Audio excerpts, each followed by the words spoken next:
মজলিসে যারা আসবে, বসবে, বলবে, শুনবে, বিগত জীবনের গুনাহ খাতা মাফ করবেন কে? আরো চিল্লায় কোন কে? তাহলে এই মজলিসে আমরা আসতে পেরেছি। এই মজলিসে যারা আসবে তাদের বিগত জীবনের গুনাহ খাতা আল্লাহ রাব্বুল আলামিন মাফ করে দেবে। বলুন সুবহানাল্লাহ। মাশাআল্লাহ। মাগরিবের পর থেকে যা ওয়াজ নসিহত হয়েছে যথেষ্ট হয়েছে, নাকি বলছে? এবার শুধু আমাল করলেই হবে, আমাকে আর বলতে হবে? বলতে হবে, বলার লাগি তা তো বলতেই হবে। তো আমি এসেছি আপনাদের কাছে, আমিও কিছু বলবো। আমরা সকলে আমালের নিয়ত করে বসি, বলুন ইনশাআল্লাহ।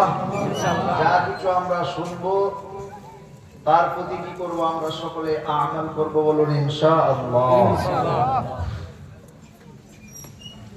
আজকাল জলসাগুলো শোনা কিরকম হচ্ছে জানেন? শুধু কানের খাইশ মেটানো হচ্ছে। কথা বলেন, ঠিক না?